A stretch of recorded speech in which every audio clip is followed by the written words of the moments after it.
17절 말씀까지, 야고보서 4장 9절부터 17절 말씀까지 우리 같이 함께 이 말씀을 합독합니다. 형제 슬퍼하며 애통하며 울지어다. 너희 웃음을 애통으로 너희 즐거움을 근심으로 바꿀지어다. 주 앞에서 낮추라. 그리하면 주께서 너희를 높이시리라. 형제들아 서로 비방하지 말라. 형제를 비방하는 자나 형제를 판단하는 자는 곧 율법을 비방하고 율법을 판단하는 것이라. 내가 만일 율법을 판단하면 율법의 준행자가 아니요 재판관이로다. 입법자와 재판관은 오직 한 분이시니 능히 구원하기도 하시며 멸하기도 하시느니라. 너는 누구에게 이웃을 판단하느냐? 들으라. 너희 중에 말하기를 오늘이나 내일이나 우리가 어떤 도시에 가서 거기서 1년을 머물며 장사하여 이익을 벌이라 하는 자들아, 내일 일을 너희가 알지 못하는도다. 너희 생명이 무엇이냐? 너희는 잠깐 보이다가 없어지는 안개이니라. 너희가 도리어 말하기를 주의 뜻이면 우리가 살기도 하고 이것이나 저것을 하리라 할 것이거늘 이제도 너희가 허탄한 자랑을 하니 그러한 자랑은 다 악한 것이라. 그러므로 사람이 선을 행할 줄 알고도 행하지 아니하면 죄니라. 아멘. 우리가 지난주에 그 애통이란 애통이라는 이 단어를 함께 생각해 봤습니다. 특별히 애통의 의미가 무엇인지 보편적으로 우리가 일반적으로 생각하는 자기 한탄이 아니라는 거죠. 자기 어떤 아픔과 고통 때문에 울고 있는 것이 아니다, 이런 말씀을 펜데오라는 단어를 가지고 설명을 쭉 했습니다. 사실 그 오늘 세상을 보면 온통 웃기는 일로 가득을 합니다. 우리가 드라마를 보든 TV에 어떤 것을 보든 좀 부담스러운 것은 사람들이 보지 않고 편안하게 좀 웃기는 일, 즐거운 일이 있으면 그것으로 그냥 만족을 하고 그것을 따라가는 것이 오늘 세태이기도 합니다. 또 그 웃기는 사람이 이제 이렇게 대우를 받습니다. 웃기는 강사가 인기 있는 강사고요.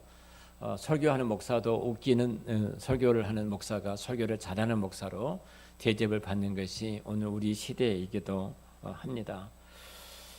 이런 세상에 정말로 웃기게 하는 것이 설교까지라도 다 잘하는 것으로 평가되는 이 시대에 애통케 하는 것이 복이 있다, 이 말이 정말 우리 마음에 와 닿는가 하는 생각들이 되어지죠.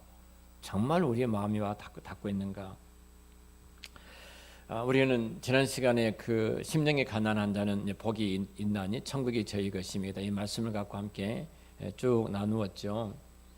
이 애통은 심령이 가난한 것하고 연관이 되어 있습니다. 그러니까 정말 하나님 앞에 철저하게 무능하고 내가 죄인 중에 괴수고 소망이 없는 자인 그것을 아는 자만이 애통할 수가 있습니다. 내가 하나님 앞에 누구인가를 본질적으로 깨닫지 못하며 그 사람의 애통한 마음이 생기지를 않는 것입니다. 그러니까 심령이 가난한 사람의 특징이 애통입니다. 바로 그 애통하는 사람이 위로를 받게 될 것이고 천국이 바로 저희 것이 될 것입니다. 오늘 우리가 야고보서 4장의 말씀을 같이 함께 읽었는데요. 한번 우리 좀 생각을 해보십시다. 정말로 진지한 애통이 내 안에 있는가? 하나님 앞에서 진지한 애통이 내 안에 있는가? 하나님으로부터 내가 멀어진 것 때문에 상한 마음을 갖고 울고 있는가? 하나님이 등을 돌린 것처럼 여겨지기 때문에 사슴이 시냇물을 찾기에 갈급한 것이 내가 그 은혜를 그 시냇물을 그 은혜의 하나님을 찾기에 갈급한 애통함이 내게 있는가? 사슴이 시냇물, 산슴의 목이 굉장히 옅다고 그러죠. 그래서 우리가 이렇게 잠을 자다가 입을 벌리고 잠을 자면 침이 마르죠. 침이 마르게 되어지면 순간적으로 숨이 막혀요. 침이 마를 때 사람의 숨이 막혀서 질식하여 생명이 이태로울 수가 있어요. 생명이. 근데 사슴이 갈증이 나면요, 이 셀로판 종이처럼 굉장히 아픈 목이 달라붙은다고 합니다. 그러니까 이제 그렇게 질식에 죽게 된다는 거죠. 자, 그런 고통 속에서 물을 찾아가는 그 사슴의 절박함, 정말로 내가 심령이 가난한 것 때문에 하나님으로부터서 내가 멀어진 것을 보게 되어지고 내가 얼마나 소망이 없는 것을 깨닫게 되어지고 하나님 은혜와 자비가 없이면 나는 한순간도 살아갈 수 없다는 그 어둠 속에 내려간 내 모습 보면서 그런 애통함을 내가 갖고 있는지, 그런 애통함이 있는 자는 분명히 성령께서 저희들을 위로해 주실 줄로 믿습니다. 하나님을 경험하게 되어져요. 내가 왜 하나님 만나지 못하는가? 왜 하나님 은혜 안에 우리가 있지 못하는가?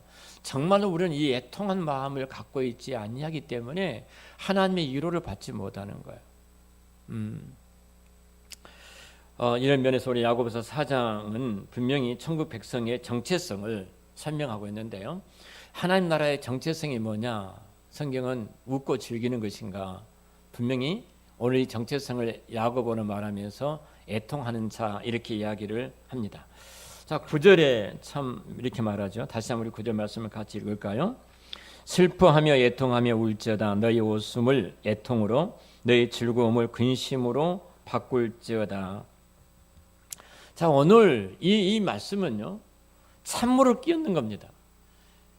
우리 교회에 와서 좀 편안해지고 싶은데, 좀 그냥 웃고 싶은데, 좀 즐기고 싶은데, 오늘 이 말씀 보면은 그런 사람들에게 찬물을 끼얹어 버리는 정말 충격적인 말씀을 오늘 성경이 우리에게 말씀을 하고 있는 것을 보게 되잖아요.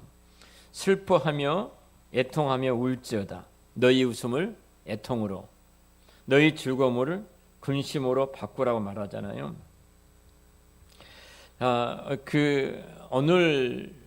오늘 많은 사람들이 세련된 것을 굉장히 좋아합니다. 세련된 것, 그러니까 목사도 세련된 목사, 인기 있는 강사도 세련되어 있는 사람, 세련된 것을 굉장히 좋아하는 시대가 오늘 사람들의 어떤 형태인데요. 우리 그리스도인들도 똑같이 세련된 생활을 좋아하는 것 같습니다. 자, 대형 교회를 찾아가는 이유가 무엇일까요? 대형 교회를 찾아가는 이유가 무엇일까? 많은 사람들이 그 작은 교회를 부담스러워하고 이제는 대형 교회로 이렇게 찾아서 수평적인 이동을 굉장히 많이 하고 있죠. 그 이유 하나예요. 대형 교회가 많은 사람들 앞에 인기가 있는 것은요, 대형 교회가 제공하는 서비스가 탁월합니다. 자, 그 서비스를 본다면 작은 교회들이 그것 따라가려다가 형도 내지도 못하고 망할 수밖에 없을 정도로 탁월하죠. 세련된 목사에다가 세련된 오케스트라에다가 세련된 성가대에다가 세련된 안내에 세련된 교회 분위기에다가 한마디 대형 교회는요, 세련된 그 멋짐으로 가득 차고 있고요, 세련된 프로그램으로 꽉 차 있는 것이 대형 교회의 모습입니다. 이렇게 말하면 당신 교회도 그렇게, 여러분들이 그렇게 목사님 우리 교회도 그렇게 하면 되잖아요, 그렇게 생각하실지 모릅니다만 저는 그런 생각을 안고 있기 때문에 대형 교회가 되지를 못하고 있는 것지도 모르겠습니다. 대형 교회는 품질 높은 서비스를 제공해 줍니다. 굉장히 다양합니다. 다양해요.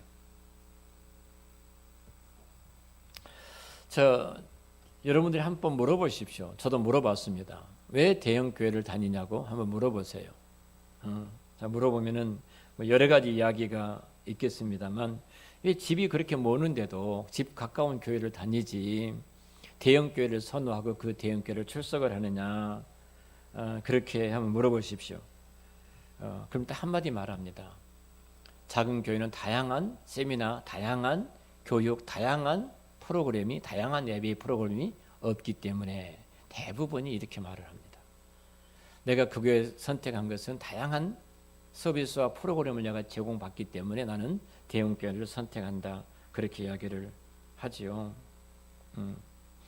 우리 한국 교회도 굉장히 클럽이 많이 생겼습니다. 윌로우 크릭이라든지 세드백 처치에서 했던 무슨 볼링 클럽, 골프 클럽, 무슨 클럽에서 그 클럽을 운영을 하거든요. 미국에 있는 교회들이.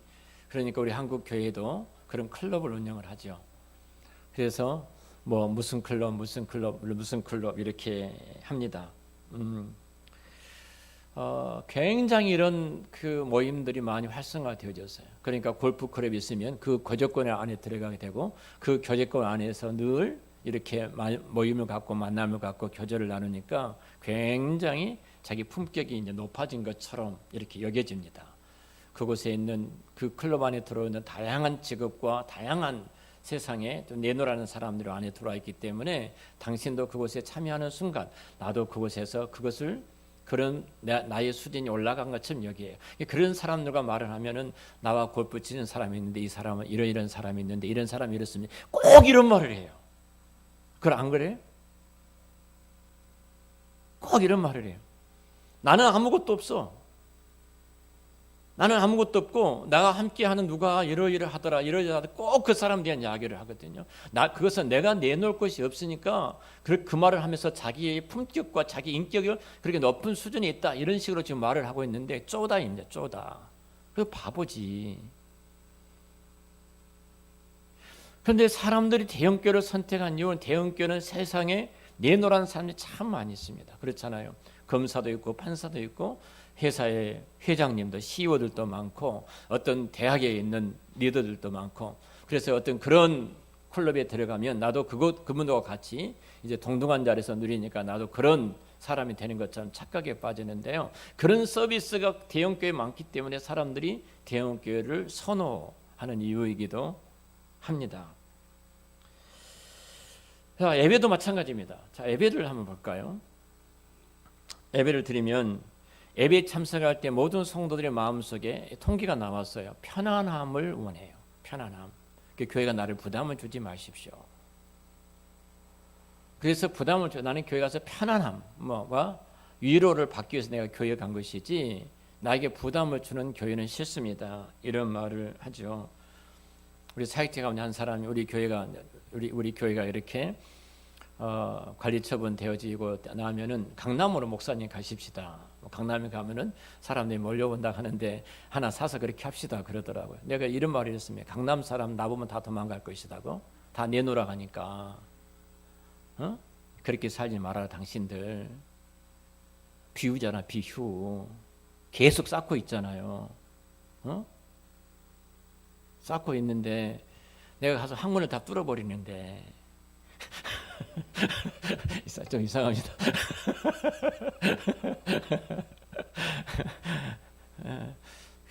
누가 좋아하겠어요? 나 같은 사람 안 좋아하죠. 그래서 저와 여러분과 함께 우리 교회를 섬기고 있는 것이 아니겠습니까? 한번 보십시다. 예배도요 감정적입니다. 굉장히 위로를 받고 편안하고 이것들을 추구하는 것이 오늘 세태예요. 예배 시간에 아프고 슬픈 감정이라든지 회개의 설교가 등장한다든지 이런 것들을 만약 교회가 선포하게 되어진다면 성도들이 시험에 들어서 그 교회를 안 나오게 될 것이다. 이런 말할 정도로 오늘 한국 교회 형태가 편안함과 그렇게 위로를 받기만 원한 것이 한국 교회의 한 모습이기도 합니다. 여러분 예배에서 기쁨을 누리는 것이 잘못된 일인가? 예배 시간에 편안함을 누리는 것이 잘못된 일인가?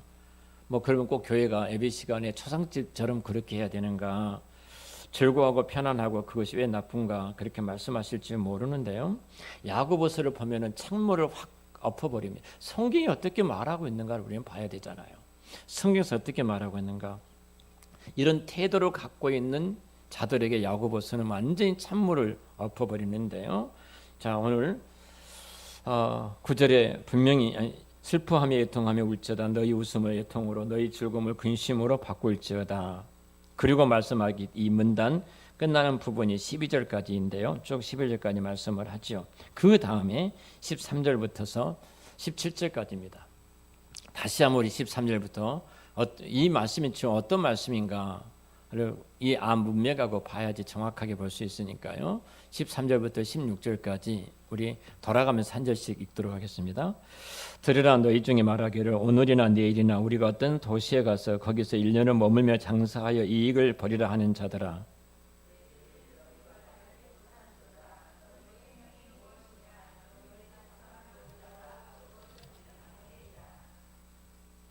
너희가 도리어 말하기를 주의 뜻이면 우리가 살기도 하고 이것이나 저것을 하리라 할 것이거늘.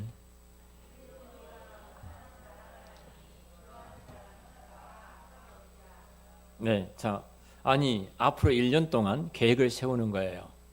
계획을 세웁니다. 장사할 것을, 사업할 것을 계획을 세워요. 그 계획을 세운 것이 잘못인가요? 1년 동안 하나님 앞에 기도하고 우리 한 사람 교회가 어떤 목양을 할 것인가, 어떤 목회를 할 것인가, 그 1년의 계획을 세운 것이 잘못인가요? 응? 그러면 신자들은 계획도 세우지 말고 장례도 준비하지 말고 닥치는 대로 막 살란 말인가? 그런 말은 결코 아니잖아요. 자, 이 말씀이 우리에게 지금 말하려고 하는 것이 도대체 무엇인가? 왜 장사를 계획하는 이들이 비난을 받아야 하는가? 이 부분입니다. 왜 비난을 받아야 되는가? 여러분 다 계획을 세우죠. 그 계획 속에서 1년을 우리가 준비하고 진행하며 그 목적을 이루기 위해서 프로그램을 따라서 우리가 일을 하고 있지 않습니까? 장사 계획을 세운 것은 잘못된 것이 아닙니다. 오히려 안 세운 것이 훨씬 잘못된 것이죠. 그렇죠? 목회도 마찬가지예요. 목회도 목양 계획이 없이 1년을 살아간다? 여러분 하루에 내가 영적이든 삶이든 간에 하루에 내가 일과의 어떤 계획 없이 살아가는 사람은요, 내가 하루를 끝나면서 점검할 것이 아무것도 없어요. 근데 지금 저는 하루에 1시간 반 이상 기도, 하루에 구약 5장, 신약 5장인데 얼마나 바쁜지 모릅니다. 이것만 해도 책 읽는 것, 목양하는 것, 양육하는 것, 모든 프로그램 속에서 내가 여러 가지 사역을 하고 있는데요, 정신이 없을 정도로 분주하고 바쁩니다. 다른 곳에 신경을 쓰지 못할 정도로 굉장히 바빠요. 그런데 갑자기 이렇게 신학교 강의까지 계속 하게 된다면 그것은 정말로 그 시간을 쪼여서 또 다른 시간을 내지 아니하면, 어제도 12시 넘어서 새벽 4시 반에 4시 반에 일어났어요. 12시 넘어서 자가지고요. 시간을 쪼개지 아니하면은 그것을 이룰 수가 없어요. 계획 없이 사는 사람은요, 아무것도 없는 거예요. 계속 계획 없이 사는 사람은 내일로 미루죠. 내일 하리라, 내일 하리라. 그렇게 살아가지 않겠습니까? 계획 세운 것이 잘못이 아닙니다. 장사하는 사람은 장사의 그 계획을 세운 것이 잘못이 아닙니다. 중요한 것은 애통한 심정이 없이 장사하는 것이 문제라는 거예요. 애통한 심정이 없이 목양하는 것이 문제라는 거예요. 애통하는 심정 없이 하루하루 살아가는 것이 지금 지적하고 있는 거예요. 애통하는 마음이 없이 내 장사하는 마음속에 온통 장사하는 것으로만 가득 차 있다는 겁니다. 장사 계획으로만. 이 부분을 지금 이야기를 하고 있거든요. 저는 이 본문을 읽으면서 성경이 얼마나 우리의 마음 상태를 적나라하게, 진짜 적나라하게 끄집어내서 펼쳐지고 있는가.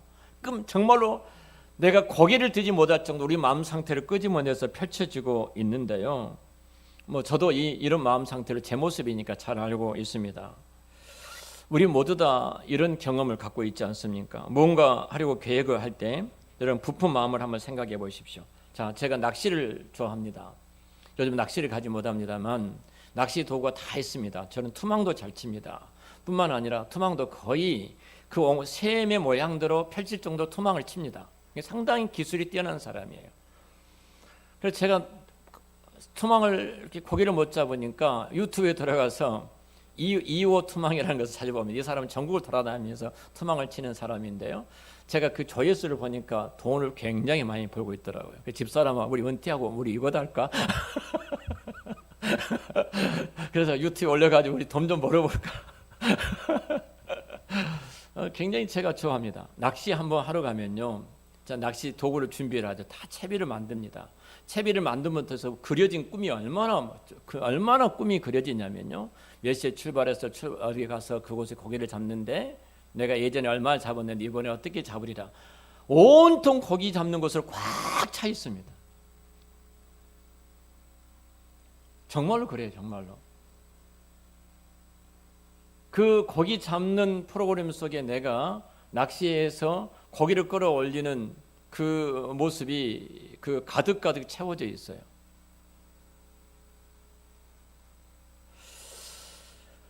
세상에 장사하는 사람이요, 이 장사에 대해서 올인하지 않으면 성공하지를 못합니다.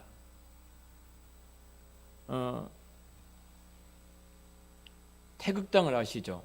태극당 빵집. 이 빵집 태극당이 3대째 내려오더라고요. 근데 3대째 젊은 친구가 이제 할아버지 아버지 뒤를 이어서 물려받았습니다. 물려받았는데요, 개인 기업 사업장으로 우리는 서울에서 10위 안에 세금을 많이 내더라고요. 굉장히 개인 사업자는 세금을 많이 내는 곳입니다. 근데 이 친구가요, 매월생, 자기 인생을 하나로 딱 정리한 다음에 이 젊은 친구가 할아버지와 아버지가 물려받았던 3대를 가지 못한다. 이것이 정설인데, 그러지 않기 위해서 내가 이 태극당이라는 이 회사를 내가 최대한 이렇게 끌어올려야 된다. 근데 그 끌어올리는 것이 하나가 매월생이다. 매월생. 매일 매상을 올릴 것을 생각한다. 그것이 매월생이 돼요. 매일매일 내가 매상을 1시간도 매일 몇 시간마다 내가 매상을 올릴 것을 생각하지 아니하면 도태될 수밖에 없고 우리 회사 똑같이 망할 수밖에 없다는 거예요. 적당히 해서는 안 된다는 거죠. 적당히 해서는 안 된다는 거예요.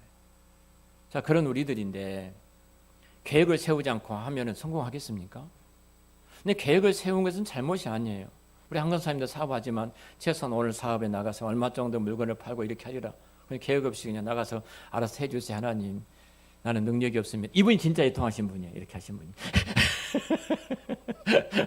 내 능력도 없고 내 한계를 내가 잘합니다. 하나님이 손님을 보내주시지 않냐시면 내가 손님 올 수 없고 내가 그 손님의 마음을 열어주시 물건을 팔 수가 없습니다. 이게 애통하는 거예요. 자, 이렇게 애통함이 없이 계획만 세운 것이 문제라는 거예요. 내가 내 한계를 인정해야 된다는 거죠. 내 한계를 분명하게, 내가 아무리 계획을 세우고 내가 완벽했다 할지라도 하나님의 도우신 그 손길이 없이는, 주님이 어루만져 주신 그 은혜가 없이는 내가 결코 내가 어떤 것도 이룰 수가 없습니다. 그렇게 애통하는 그 마음, 그 사람을 하나님이 위로해 주신다. 이렇게 지금 말씀하고 계신 겁니다. 자, 우리가 이런 면에서 놓고 생각해 본다면요, 오늘 이 야고보서에 등장했던 이 친구와 우리 모습들을 한번 이제 비교해 보면서 이야기해 보죠. 여러분들이 어떤 참 내가 좋아하는 물건을 봤습니다. 그리고 그 물건을 보고 내가 택배로 요즘 다 우리가 이제 주문을 하지 않습니까? 주문해서 택배가 이제 옵니다. 그때까지 여러분 기대하는 꿈이 얼마나 큽니까? 제가 낚시 아까 이야기를 했습니다만 그 꿈이 굉장히 크지 않습니까? 우리 마음이 가득 채워져요, 그걸로요. 그런데 하물며 내가 10년, 20년, 30년 동안 내가 준비했다가 아파트 당첨이 돼서 그 아파트에 들어간다고 한번 생각해 보십시오. 내가 돈을 모으고 당첨이 돼서 그 아파트에 들어간다. 그때 여러분 기쁨을 한번 생각해 보십시오. 얼마나 기쁘겠습니까? 목사님, 이 땅은 잠깐 있다가 멈춰갈 장막인데 그것이 기쁩니까? 그렇게 생각하실지 모르지만 우리 성도들이 집만 대도요, 나는 너무너무 기쁘더라고. 내일이 아니어도. 이런 것이 나쁜 것은 결코 아닙니다. 자, 사업의 계획을 세우고 내가 사업을 하고 어떤 일을 진행할 때 그 마음이 내가 이렇게 부푼 것이 결코 잘못된 것은 아닐 겁니다. 근데 지금 여기서 말하는 것은 뭐냐면 그것으로 마음이 가득 차버렸다는 거예요. 그것으로. 이 부분을 지금 이야기하고 있습니다. 내가 좋아하는 일을 하고 새 물건을 받고 새 집을 살 때 그때 정말로 하나님, 내가 어떤 일을 하든지 그때 그리스도는 어디에 계신가 하면 질문을 스스로가 해봐야 합니다. 적어도 그때 우리가 그렇게 하고 있을 때, 우리 물욕이 우리를 지배하고 있을 때, 성공이 우리 마음을 지배하고 있을 때, 내 계획이 내 마음을 지배하고 있을 때, 내 꿈을 이루는 내 소욕, 내 정욕이 내 마음을 지배하고 있을 때 야고보서가 말하는 것은 이거예요. 그것이 지금 너를 끌고 가고 있느냐? 그 사업이, 그 생각이 너를 지금 끌고 가고 있느냐? 거기에 하나님이 계시냐? 거기에 하나님이 계시냐? 너가 지금 즐거워하는 것이 하나님 없는 즐거움이냐? 하나님이 함께하는 즐거움이냐? 너가 지금 기뻐하는 것이 하나님이 함께하는 기쁨이냐? 아니면 너의 기쁨이냐? 자, 이것이 똑같은 세상의 즐거움을 동일하게 우리 예배까지 연관시킬 수가 있습니다. 만약 우리가 예배를 드리는데 내가 하나님으로부터 무엇을 받기 위해서 왔습니다. 온통 그 하나님이 내게 무엇을 해주기를 원하는 마음으로 내가 하나님 앞에 왔습니다. 그러면 그 예배 시간에 하나님의 영광과 그 임재하심을 내가 내 몸으로, 내 마음으로, 내 생각으로, 내 전인적으로 절대로 그 하나님 임재하심을 누릴 수가 없는 것입니다.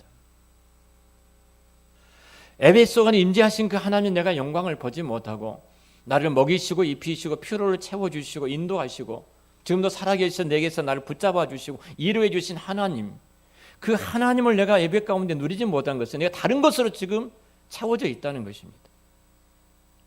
이 싸움이 우리 앞에 지금 끊임없이 이루어지거든요. 자, 야고보서 4장 다시 한번 말씀을 보겠습니다.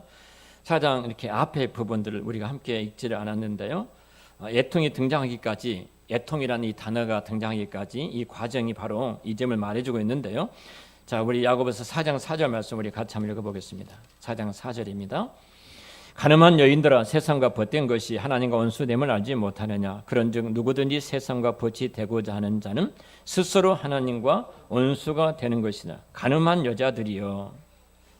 저는 이 갑자기 등장하는 가늠한 여자들이여, 이것은 가늠한 어떤 여인을 가리켜서 말하는 것이 아니라요, 배교한 하나님을 떠난 교회를 지금 가리켜서 말을 하고 있습니다. 문맥을 보시면 아시겠지만 여기에서 가늠한 여자가 등장하다, 뜬금없이 지금 등장하고 있거든요.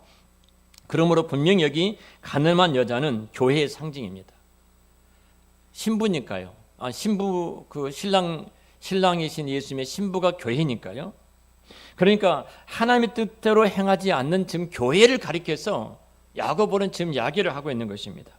그런데 이런 가늠한 여자인 교회의 특성이 무엇이냐면 세상과 벗된 것이 하나님과 원수된 것을 알지 못하느냐, 이 이야기를 하고 있는 거예요. 응?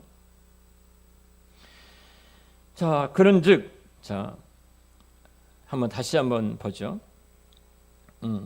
우리 4절 말씀이 참 우리 마음을 아프게 하는데요. 그런즉 누구든지 세상과 벗이 되고자 하는 자는 스스로 하나님과 원수가 되게 하는 것이다 말씀하고 있는데요. 가늠한 여자의 특징이 세상과 벗한다고 말하고 있죠. 세상과 벗한 것. 자, 그러면 우리 13절 이하의 말씀을 한번 보죠. 13절 이하의 말씀을 다시 들어가서 우리가 제가 좀 사업을 계획합니다. 어떤 사람이. 그리고 이렇게 말을 합니다. 스스로. 자, 오늘이나 내일이나 우리가 어떤 도시에 가서 거기서 1년을 머물며 장사해서 이익을 남기겠다. 야, 이렇게 계획을 세웠습니다. 자, 이렇게 계획을 세웠는데요. 이 사업하는 사람이 이 계획을 세운 것이 문제가 어디가 있느냐는 거예요.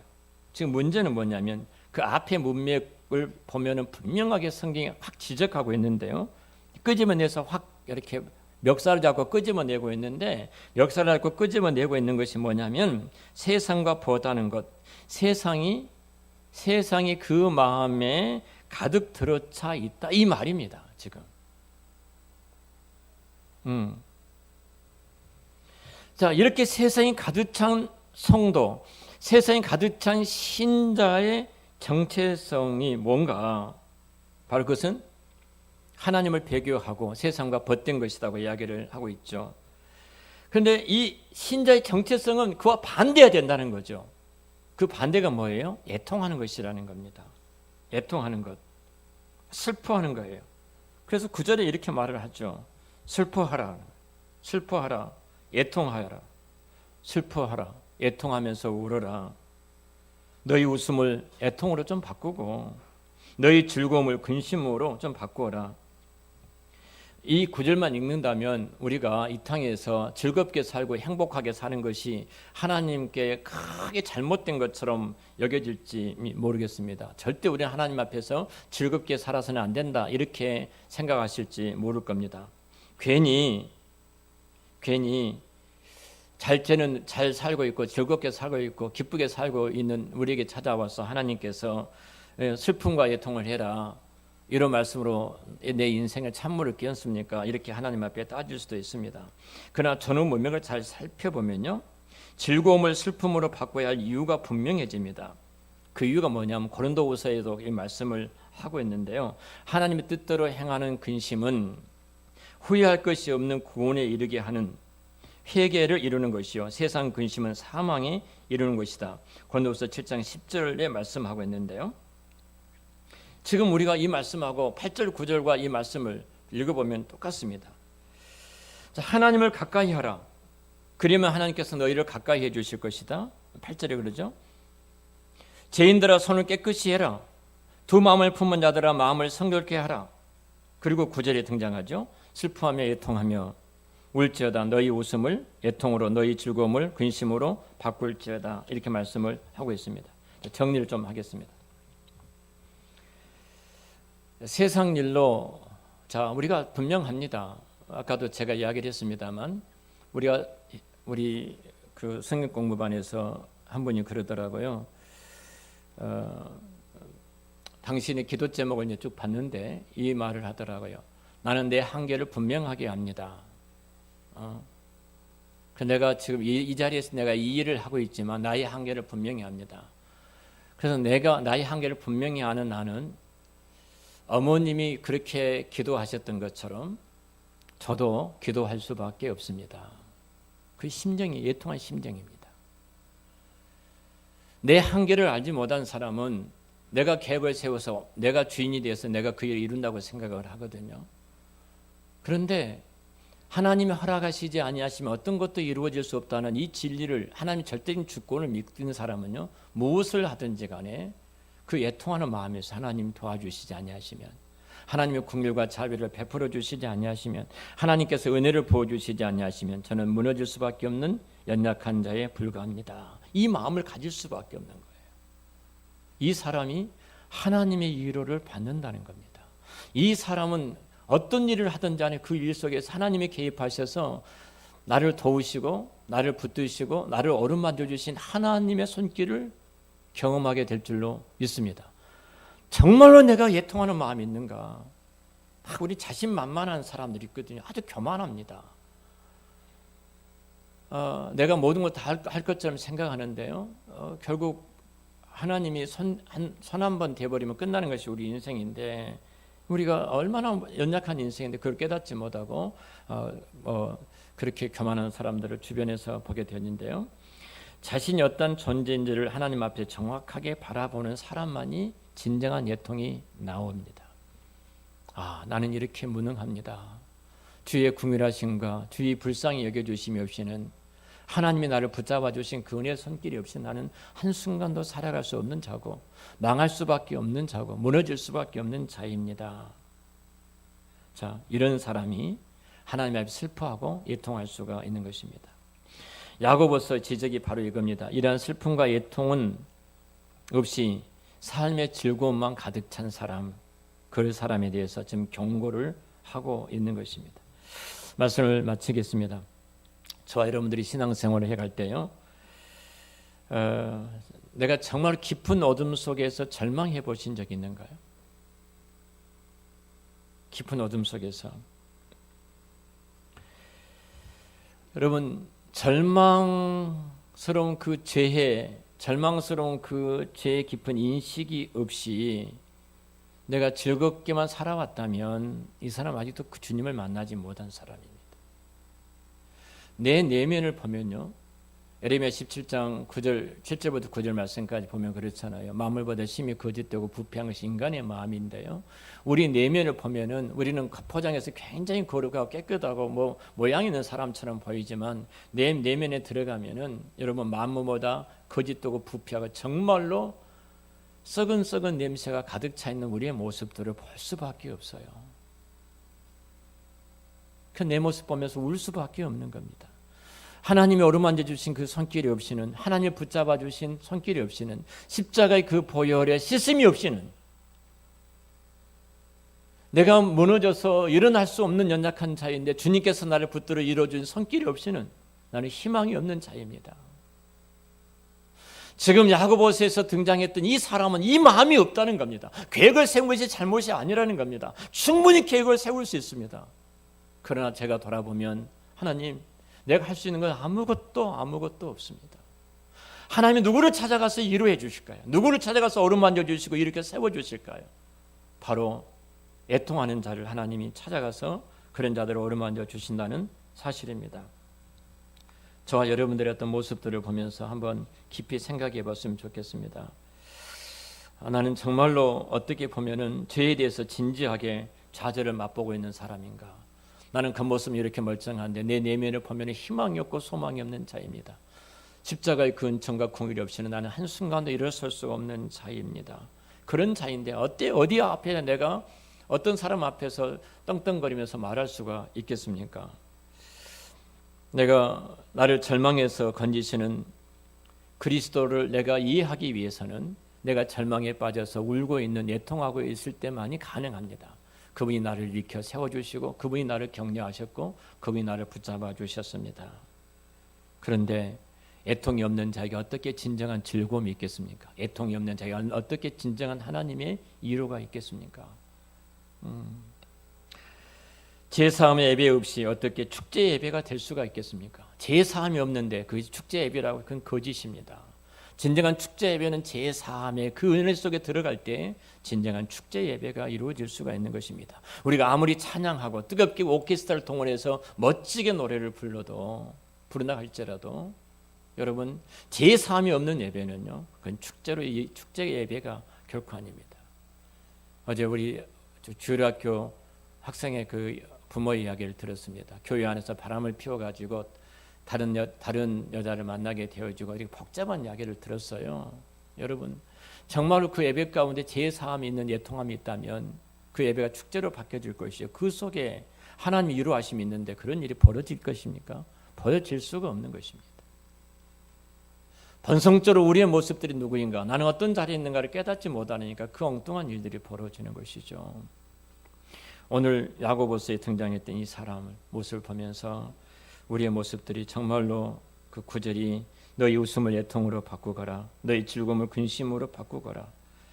진실로 애통이 없는 신자는 신자의 정체성을 잃어버린 사람과 같다는 생각을 가져봅니다. 저와 여러분들이 정말로 주님 앞에서 이런 애통한 마음을 갖고 있으므로 하나님의 진정한 위로가 있고 이 예배가 축제 예배가 되기 위해서는 제사함에 애통하는 우리에게 부어주신 그 위로가 있을 때만이 진정한 축제의 예배가 되어진 것이지 그렇지 않으면 다 거짓이 됩니다. 오늘 이 말씀을 깊이 생각하시면서 애통하는 자가 누리는 그 복을 누리시기를 바라고요. 다음 시간에는 어떤 위로를 주시는가에 대해서 말씀을 함께 나누도록 하겠습니다. 기도하겠습니다.